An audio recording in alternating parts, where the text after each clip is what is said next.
Right, this is not a Triumph Tiger 1200 definitive buyer's guide. It's some hints and tips and things you might do if you're considering this bike second hand and you want to take it out for a test drive. The bike could be set up in all sorts of different ways, and when the bike's set up correctly, it rides a dream. But incorrectly, and you could get a poor test ride out of it, get a poor impression of the bike. So there's a few things you should do before you set it up. This original design goes back to 2012. There's been 2 other versions of this bike, but they're all essentially the same frame, the same engine. They've just all been modded. But I'm specifically talking about the Generation 3, 2018 onwards, Triumph Tiger. They'll have this logo on them, and they'll have a TFT dash. There's one exception. The XR model, the road-based model, does have the old style LCD dash. But otherwise, I don't think they sold many of those. Most of them are going to be the XRX, XRT, XCA and XCX. They're all going to kind of look like this. So there's a few things you can do. First off, check out where the seat is set. So what we need to do to get to this front seat is take the rear seat off, get to the front seat and check the adjusters on it to see whether the seat is in the high and low position. To release the rear seat, you need to use the ignition key. Make sure you switch the alarm off first if it's fitted, because that'll set the alarm off otherwise. Turn the key anti-clockwise and lift the seat at the same time.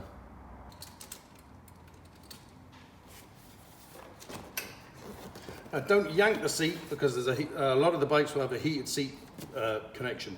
Now you don't need to disconnect that. You just rest the seat aside. Grab the main rider's seat and just pull back on it. See, there's a heated seat connection on this one as well. Oh, I have that undone at the moment. So these are your seat height adjusters. So with them in the lower position here, that's with the seat in the highest position. So I would say if you're a 29-inch leg or less, just pull these out, put them in the lower position, and make sure that they go right back in. There's my alarm again. Same for the front.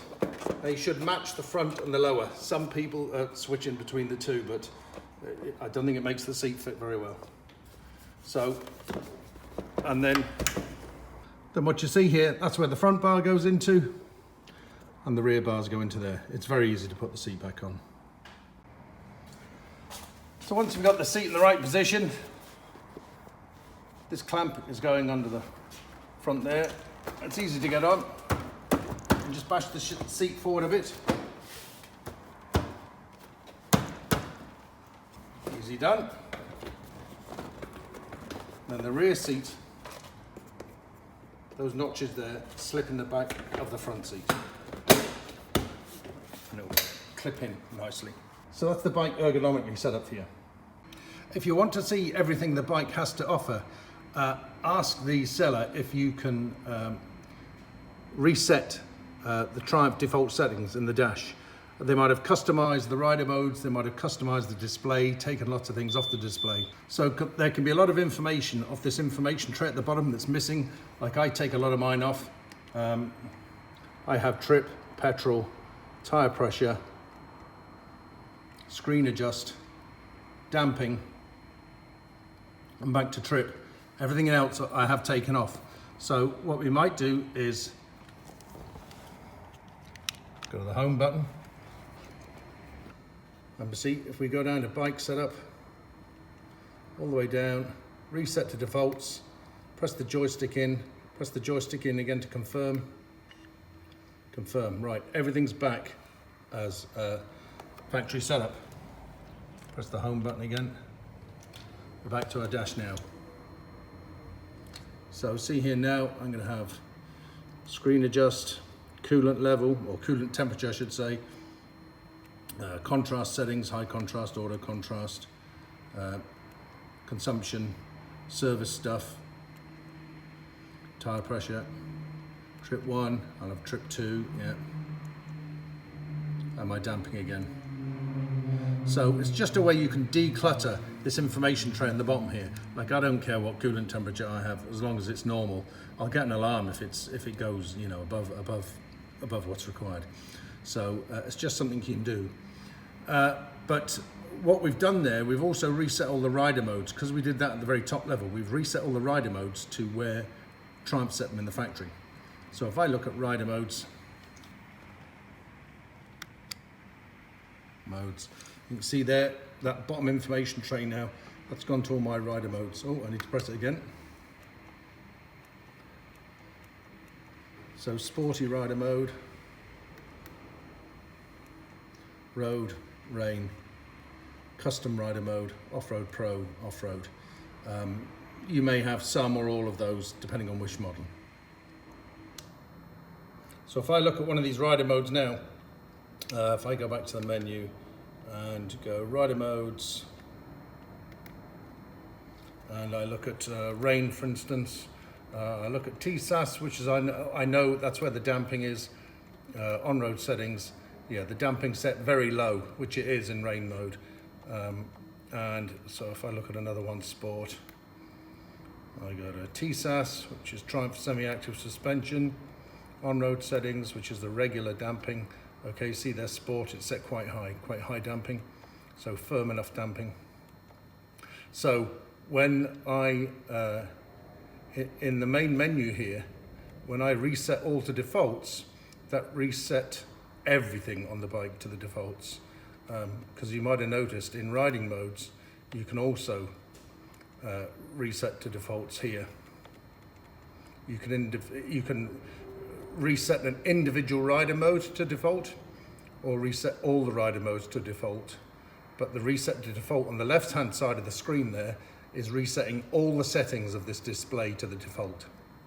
So if I was you going for a test drive, I'd ask the owner, do you mind if I reset everything to the default?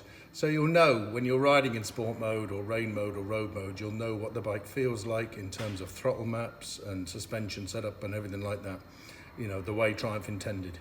I do normally have my rider modes slightly customized in terms of damping. I tend to have slightly firmer damping across the board, although, you know, I don't have it set hard. But so that other person you're test riding the bike from might do too. Be aware that the clutch on Triumph Tigers is reallastminute.com. The grip is right at the end of the lever. So a lot of people would tend to put some dog-led levers on to make it a bit easier. But if you've got the original Triumph levers on, the grip is right at the end. And that is just a classic part of owning a Triumph Tiger. It is on all of them, so that's normal. If you see this, you have a quick shifter. The Triumph quick shifter is absolutely brilliant, absolutely brilliant. When you're out in a test drive, you can use it at all speeds. When changing up, be under acceleration. You know, don't be kind of loose with the throttle. It won't be great. But when you're changing up, yeah, be on the throttle. Now you don't have to be accelerating hard. Changing down, you want to be right off the throttle, zero throttle changing down, and not too high revs. But either way, the quick shifter on this bike should be fantastic. Now you're a bit unfamiliar with the bike if you're going for a test drive, so don't be surprised if you get the odd crappy misshift. But it is brilliant, so it should be good. The quick shifter should work great, better than a lot of bikes, I'm sure. If you're out and about in a test drive and you get a message up on the dash, key fob out of range, it means this one. Don't worry about it. Every Tiger owner knows about it. It incessantly goes off. The sensor is under there. If you put the key fob in a tank bag or something like that, you'll often get a warning that this key fob is out of range. Generally, you have to keep it in your bottom left jacket pocket to stop this thing going off. If you get stuck out in a test drive and you can't seem to start the bike or you can't seem to get the dash up, just make sure you haven't accidentally switched it off. This Triumph logo is actually a button, and if you hold it, it turns this key fob off and you won't be able to start the bike. So just hold it and make sure that wireless logo there goes green. And as I say, if the batteries go completely on this while you're out in your test drive, just hold it there right up against the plastic underneath the frame and use the start button in the same fashion, in the normal way. So it doesn't matter if the battery's completely flat on this, it'll still work. If you're out in your test drive and you've stopped for gas or petrol or whatever like that and you can't start the bike, that's the Triumph clutch. And the Triumph, you have to pull the clutch in to start the bike, whether you're in neutral or not. clutch must always be in to start the bike on a Triumph. That's just the way they do it. The Triumph recommended tyre pressures, front and rear for this bike, are 32, 39 PSI. I think this bike steers at the front quite vaguely at 32. And I've now since fitted Bridgestones to this. And Bridgestone recommended the usual 36, 42. I find this bike steers much nicer with the front tyre pressure at 36 rather than the Triumph recommended 32. I'm not one to argue with Triumph. For whatever reason they decide that's the tyre pressure, I don't know. But I don't like the front end at 32 PSI. And that could give you an unfavourable view of the bike, I think, if you go for a test drive. So if the bike is fitted with tyre pressure monitors, you can look and see what the tyre pressures are on there. And if they're down as low as 32, I would be really tempted to, if you could pump those tyres up a little bit, if you're at a dealer test driving it, or if you're at someone's, private seller's house. Because I think it'd give you an unfavourable view of what the bike is like with that low tyre pressure. Now, that's a personal observation. Other people may not agree with me, but that's what I think. Tyre issue number 2. You may find you get a lot of front tyre noise, a drone off the front. It's odd the way the front tyres wear on this bike. The original OEM Metzler Tourances are well known for it. The drone is awful, enough to give you a headache. Different tyres are better on it than others. I have Bridgestone A41s or A40s fitted to this. They're much, much better. But they are starting to make the noise as they wear.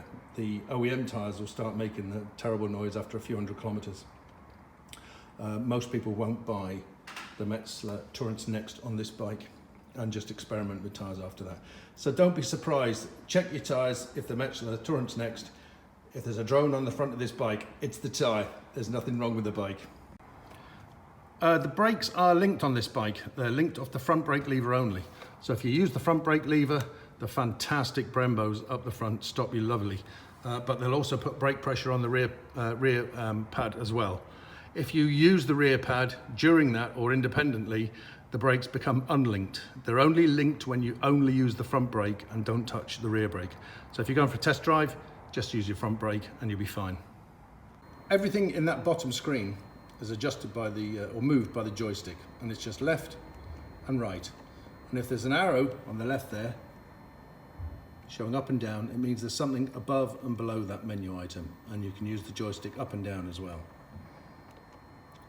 But what I'd encourage you to do is change your rider modes, or at least if you don't do that, whatever rider mode you're in, you can use your joystick to change the damping in any rider mode. So let's just say you're in a normal rider mode. I encourage you to push the damping all the way to maximum while you're out on the road and see how you feel the ride of the bike changes, and then change it all the way down to comfort. You don't have to change rider modes to do that. You can do that in a rider mode. Just to get the full range of damping on this bike, so you can feel how it can become a plush super tourer or a firm bike that you can get a move on. So you can do that directly in there. You don't have to change rider modes to check out the damping on this bike. Don't worry with preload, it's automatic. It'll be taken care of for you. While you're out on your test ride, if you want to change rider modes, you have to press the rider mode button. This is your current rider mode here, and that's just road. So you just press the mode button. And your rider modes appear in the bottom screen there. Use your joystick to stroll. Oh, I didn't do it fast enough. Use your joystick to move left and right. So if I want to change to sport, you can see my cursor is above the sport there, and I have to press my joystick in. That rider mode appears up there. Now, when you're on the road, that's only pending. It doesn't go into that rider mode immediately. It's only done it because I've stopped here. What you have to do then is just knock the throttle forward, and it'll enter that sport rider mode. So I'd encourage you to try those rider modes out. If the bike has panniers and top box, I would put them on for the test ride, because it's going to give you a good idea what the bike feels like with this stuff. I mean, the panniers and top box, they're fairly heavy. They're going to be around the 30, 40 kilo mark. Well, at least 35, something like that, with all the frames and whatnot. and it makes a difference to how the bike drives. A lot of these Gen 3s came with panniers free and stuff like that, so I'd say if you've got them, or if the seller has them, take a test drive with them on.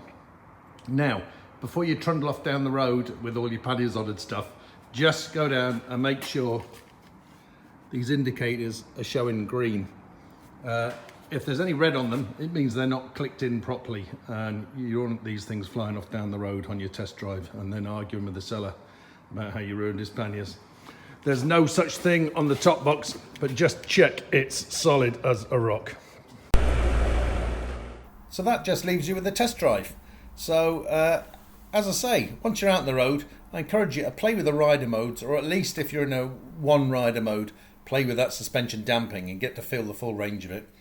And move your joystick to the left or right, whichever way is easiest, and get to the screen adjust and try playing with raising the screen and lowering the screen. It's quite handy, and it makes quite a difference depending on what sort of speed you're doing. Happy trails anyway, enjoy the test ride.